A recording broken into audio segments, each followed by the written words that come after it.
इंसानों के बीच युद्ध की घटनाएं तो होती रहती हैं, लेकिन क्या आप सोच सकते हैं कि इंसान और पक्षियों के बीच युद्ध हुआ हो? नहीं ना, लेकिन ऐसा हुआ है। 1932 को ऑस्ट्रेलिया में एक ऐसी जंग छिड़ गई थी जिसमें ऑस्ट्रेलियन मिलिट्री ना ही किसी ऑर्गेनाइजेशन के खिलाफ लड़ रही थी और ना ही किसी दूसरे कंट्री के खिलाफ, बल्कि ये जंग ऑस्ट्रेलिया में ही पाए जाने वाले जंगली पक्षी इम्यूज के खिलाफ थी। आपको बता दें, इम्यू एक फ्लाइटलेस बर्ड है और ऑस्ट्रिच के बाद दुनिया का दूसरा सबसे ऊंचा जीवित पक्षी है। इस जंग में इन इम्यू पक्षियों ने ऑस्ट्रेलियन आर्मी को बुरी तरह हराया और इस जंग में विजेता हासिल की। यही सुन के हमारे मन में कई सारे सवाल आ रहे होंगे। आखिर ऑस्ट्रेलियन मिलिट्री इन इम्यू पक्षियों को किस लिए मार रहे थे? आखिर ऑस्ट्रेलियन गवर्नमेंट ने ऐसा कदम क्यों उठाया? और अभी ऑस्ट्रेलिया में इन इम्यू पक्षियों के स्पीशीज पाया जाता है या नहीं? इन सारे सवालों का जवाब हम इसी वीडियो में जानेंगे। तो चलिए शुरू करते हैं।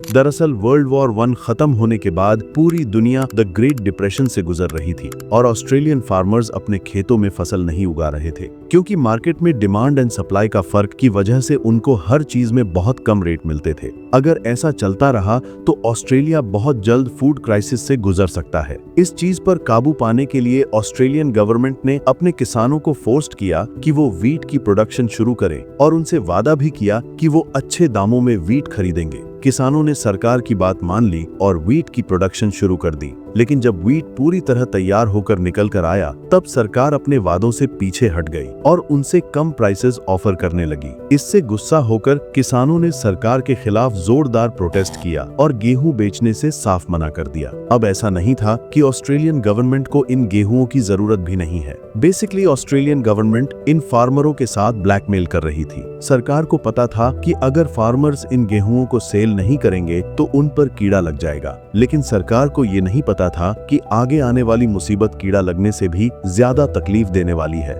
बेशक ऑस्ट्रेलिया में ही पाए जाने वाले इम्यू पक्षी अपने ब्रीडिंग सीजन खत्म होने के बाद इनलैंड एरिया से कोस्ट की तरफ माइग्रेट कर रहे थे। माइग्रेशन के दौरान उन्हें कई एकड़ में फैली हुई तैयार वीट की फील्ड दिखाई दी। एक नहीं, दो नहीं, पूरे 20,000 इम्यूज के झुंड एक साथ इन गेहूं की खेतों में घुस पड़े और फसल को खाकर बर्बाद करने लगे। करीब 1-2 हफ्तों तक किसान इन्हें भगाने की कोशिश करते रहे, लेकिन जब हालात काबू से बाहर होने लगे तो मजबूर होकर उन्हें सरकार से ही मदद मांगनी पड़ी। जैसे ही ये खबर सरकार तक पहुंची तो उन्होंने तुरंत एक्शन लिया और अपने मिलिट्री को आदेश दिया कि वो इन इम्यूज के खिलाफ एक मिलिट्री ऑपरेशन लॉन्च करे। मिलिट्री जनरल ने अपने कुछ सोल्जर्सों को मशीन गन और भारी एम्यूनिशन के साथ वेस्टर्न ऑस्ट्रेलिया भेज दिया। ऑपरेशन शुरू ही होने वाला था कि तेज बारिश की वजह से इम्यूज बड़े एरियाज में फैलने लगे और झाड़ियों में छुप गए, जिससे उन्हें टारगेट करना बेहद मुश्किल हो गया था। इस चीज को देखते हुए ऑपरेशन को 1 हफ्ते के लिए पोस्टपोन कर दिया गया। 2 नवंबर 1932 वाले दिन सोल्जर्सों को खबर मिली है कि कैंपियन गांव में कुछ इम्यू दिखाई दिए। जब तक सोल्जर्स वहां पहुंचते तब तक लोकल्स ने इन इम्यूज को एकजुट करने की कोशिश करने लगे।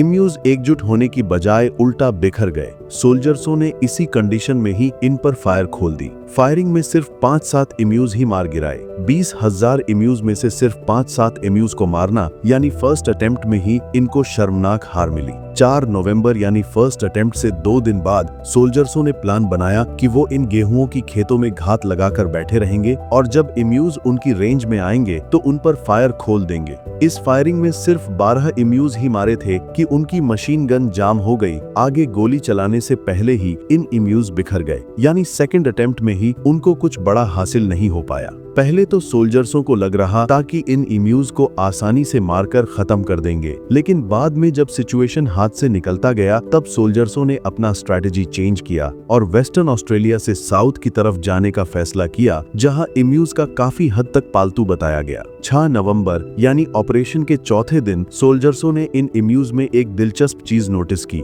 उन्होंने देखा कि इम्यूज छोटे छोटे ग्रुप्स में बांटे हुए हैं और हर ग्रुप का एक लीडर है जो चारों तरफ निगरानी रखता है, जबकि बाकी इम्यू खेतों की फसलों को खाकर बर्बाद करते रहते हैं। इन ग्रुपों का लीडर जो हर तरफ निगरानी रख रहा है वो इन ग्रुपों को हमला होने से पहले ही इन्फॉर्म कर देता है और सारे इम्यूस वहां से भाग जाते हैं। सोल्जर्सों ने अब फैसला किया कि वो अब ट्रक में मशीन गन को लोड करके तेजी से खेतों में घुसेंगे और इन ईम्यूज के ऊपर फायर करेंगे। लेकिन ट्रक को ऑफ रोड में चलना था, इसलिए मशीन गन ऑपरेटर को भागती हुई ईम्यूज के ऊपर सटीक निशाना लगाना मुश्किल हो रहा था। कई राउंड्स फायर करने के बाद एक आध गोली सही निशानी पर लगती थी। इस अटेम्प्ट में 2500 राउंड गोली फायर की गई और सिर्फ 200 ईम्यूज ही मारे गए। तीसरा हमला और न्यू स्ट्रैटेजी भी फेल हो चुकी थी। ऑपरेशन को कुछ वक्त के लिए रोक दिया गया, लेकिन किसानों की खेतों में इन ईम्यूज का हमला जारी रहा। कुछ हफ्ते बाद ऑपरेशन को फिर से रीलॉन्च किया गया और इस बार हमला थोड़ा बहुत सक्सेसफुल था। कुल मिलाकर सोल्जर्स इस ऑपरेशन में 1000 ईम्यूज ही मारने में कामयाब रहे, लेकिन टोटल 10,000 राउंड्स फायर करने के बाद यानी 10 गोली में से 1 ईम्यूज ही मारे गए। जब ये मामला ऑस्ट्रेलियन पार्लियामेंट में उठाया गया तो पॉलिटिशियन ने मिलिट्री की परफॉर्मेंस पर काफी ऐतराज किया।